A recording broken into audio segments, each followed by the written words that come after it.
Okay, guys, so this is Catfish TV 30 back here. And today I went to Walmart and picked up some more tackle. So you already know my setups. Is the Castbuster 8-foot rod with a Dewey 4-6 reel and a Tiger Shakespeare Tigo rod and combo.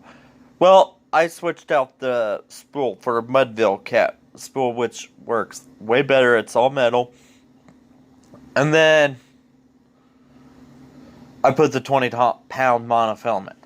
Then, so today I was at Walmart, and I don't know about this. A lot of you guys might be able to tell me more about these things. But then I picked up. I think he's going to have to answer for apparently testifying untruthfully in both the Senate and the House, and that's certainly not. So let me just go through what I picked up today at Walmart, and then I'll go over something else. So I picked up some of these metal wires. These are 30-pound test metal, or that's what they say that is equivalent. But I know one thing for sure. This is aircraft cable, guys. It's really flexible. It's really bendable. But you get 6 of these in there. So I'm going to go ahead and rig up an extra one of these, just so I have it ready to go, just in case my original bait plan doesn't work. So I like to open these is because these are kind of hard.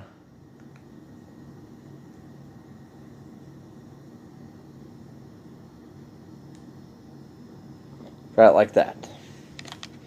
Now I'm going to go ahead and take one of these suckle hooks with the scrubby stuff on it. These are what you put your dip bait in. So the only reason I'm rigging this up like that, and I bought the bigger swivel, guys, because I'm going after catfish with this. So I wanted a good sturdy swivel with the scrubby on it for my dip bait. So Aaron, someone got struck by a shark. This is what A man is attacked by a shark. I'm going after. Hospital, the doctors notice this. Look. Okay, let me see that article. Some guy Okay. got struck by a shark. So my wife just informed.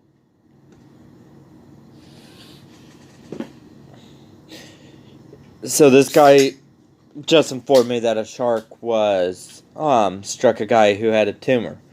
So it says in the article, Eugene Finley was enjoying the beach with his daughter on a perfect July day in Huntington Beach, California. The surf was pretty big that day.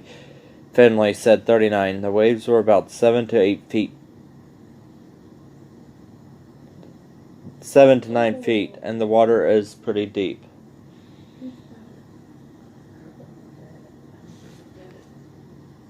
And so he was with his $10-year-old daughter. Temple dove into the cresting wave, finally ripening her tight to brace her against the current. When they were felt something slam into his body. Back struck me from behind. I'd never been hit like that before. It was pretty jarring. I kind of gave me an instant whiplash, she said. Finley quickly moved toward shore with his daughter. As soon as they got out, his girlfriend and kids saw the long, bleeding gash on his back. He went to rinse off his wound, but when they got back, he saw a crowd forming at the water. Shark fins had been spotted. Finley was skeptical that he had actually been attacked. He and his family boarded a plane back to their Massachusetts home a few days later, soon as he returned to his job. But the pain was getting worse. His boss insisted he go to the doctor, saying, "You don't look good," Finley recounted to the San Jose Mercury News. He went to St. Elizabeth's Medical Center in Bridgeton, complaining of serious chest and back pains, but they never could have predicted the full diagnosis. The pain was caused by anterior bruising the thoracic cavity due to blunt force trauma, firmly told CBS. But that was just the first part. They discovered a growth of tumor on my right kidney about the size of a walnut, he said. It was cancer. A couple months later, the doctors removed the tumor using robotic surgery. If this didn't happen with the shark, caused me to go in with this chest pain, I would never known about this cancer. Finley stated, I feel fortunate. I really feel like I got a second chance at life, and I'm not going to blow it. So here's the shark attack stats. According to the National Geographic, about 93% of all shark attacks from the year 1580 to 2010 were on males. In 2210, American waters held 42% of all confirmed unreported attacks worldwide. 32 attacks, said the website. Adding surface accounted for about 50% of attacks. Meanwhile, swimmers and waders accounted for about 38% of all attacks. All of attacks in 2010, said National Geographic, adding snorkelers and divers account for 8% of all attacks in 2010. About 3% attacks were on people in rafts and inner tubes. So, 42 plus 38, that would be 90. 3% plus 3% would be 11. So there's only about a 50-50 chance or a 40% chance if you go to the ocean of you getting attacked. Over the last half century, there have been more unprovoked attacks in Florida. 27 out of 139 between 2 and 3 p.m. any other time of the day, says National Geographic. New Smyrna Beach in Florida is shark attack capital of the world, according to ISFA. It is estimated that anyone who has swam there has been within 10 feet of a shark. So now, what that makes me wonder is, so this is where? Smyrna Beach in Florida is the capital of the world, according to ISA, International Sea Animal Federal. It's something like that. It's estimated that everyone who has swum there has been within 10 feet of a shark.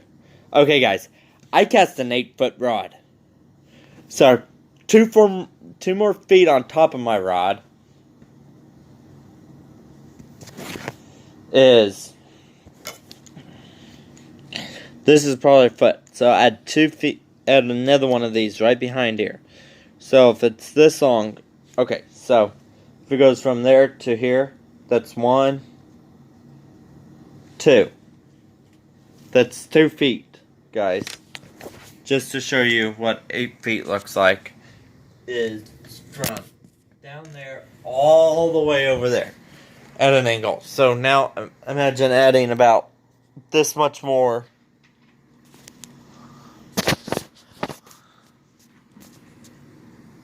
So imagine adding about to where from my fingertips to my elbow about. That's about 2 feet, guys. So, yeah. 10 feet isn't really that far, guys, for a shark to swim next to. Babe, can you hand me the grizzly can, please? Nikki, hand me the grizzly can, please.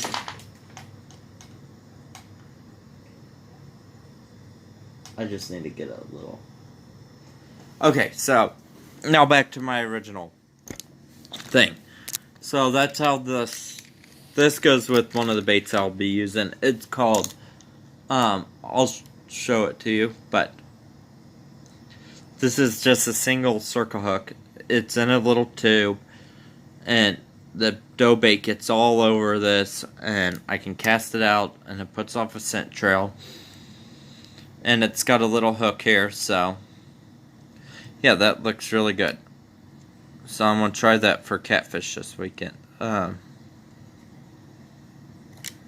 see what happens. So another thing I bought today, you guys already know I love throwing circle hooks. So I've got these circle hooks, which I love for chicken liver because of the nice white shank. Same with hot dogs. I'll put hot dogs on that. These are true circle hooks. These are all mustads. But I'll probably throw some chicken liver on that. These would almost work for trout fishing in Union. And then J-hooks, octopus hooks. Of course, J-hooks are going to be for like your bluegill and your minnows and stuff like that that you throw for catfish. Then these are bronze octopus hooks. Offset octopus hooks. These are what you put. You can also put chicken livers and hot dogs on those. So that's what I bought today. I also bought this thing. Fish slip gripper. Very handy. Does it fit in my tackle box even? No. Doesn't. Not without me trying to press it down in there a little bit. Actually, it will fit if I compress the springs.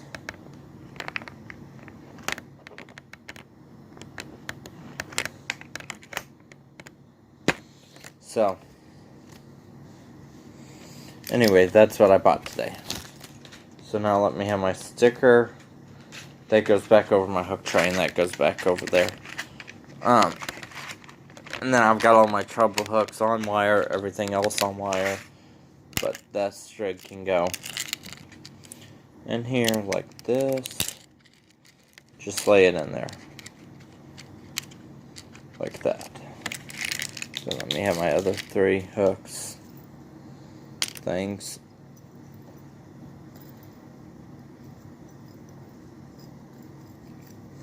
I'll just do it one time through that way. Bring that up and over one time right like that. Then I can lay this down here. That way all I have to do is cut my line if one bait's not working and go to my dip bait. I'm going to keep one of these cables for dip baits just because I hate having to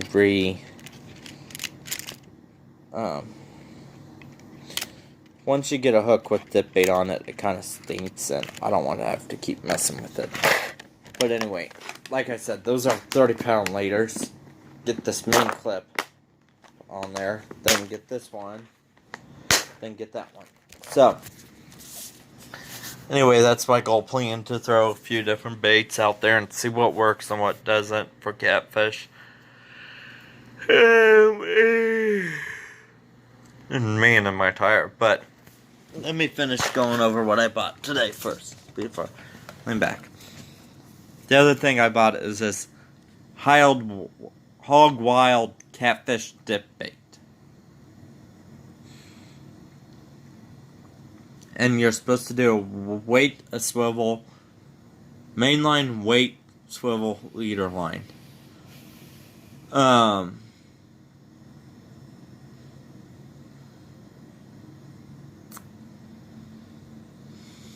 So I've already got my leader, and this is a hog wild dip bait. I've got the single hook dipper in there. You're supposed to use the red and yellow sponge ones, but I went with the little different scrubby looking thing because I think it would work better. But I do have the sponges if I really have to go that route. And I might mix some different stuff up in this. But I'm going to go ahead and open this container. My wife's going to kill me because she's sitting right next to me. So what I'm going to do is I'm going to take my new pliers here.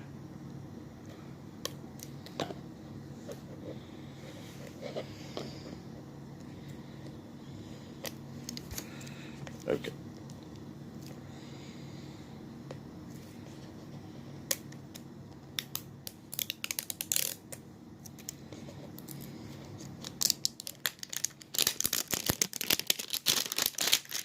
So this is supposed to have a cheese scent to it, so just gonna go ahead and open it.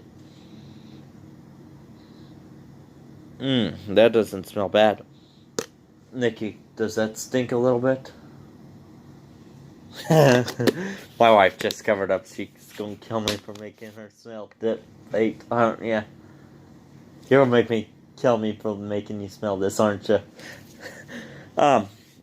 But anyway, guys, this is my favorite for catfish, and I've caught a lot of catfish on it. This is also made by Magic Bait, but I like this better, to be honest. I've just had a lot better success on Hog Wild dip baits. So that's going to do it for me. Catfish. Hopefully Saturday night I will be going catfishing, so I'm hoping I can get some footage of my friend Gage catching a catfish. I don't know what will happen Saturday night because it's been raining here like hell. But I'm gonna try to catch some catfish for me and my neighbor. I'll talk to you guys later. Catfish TV out.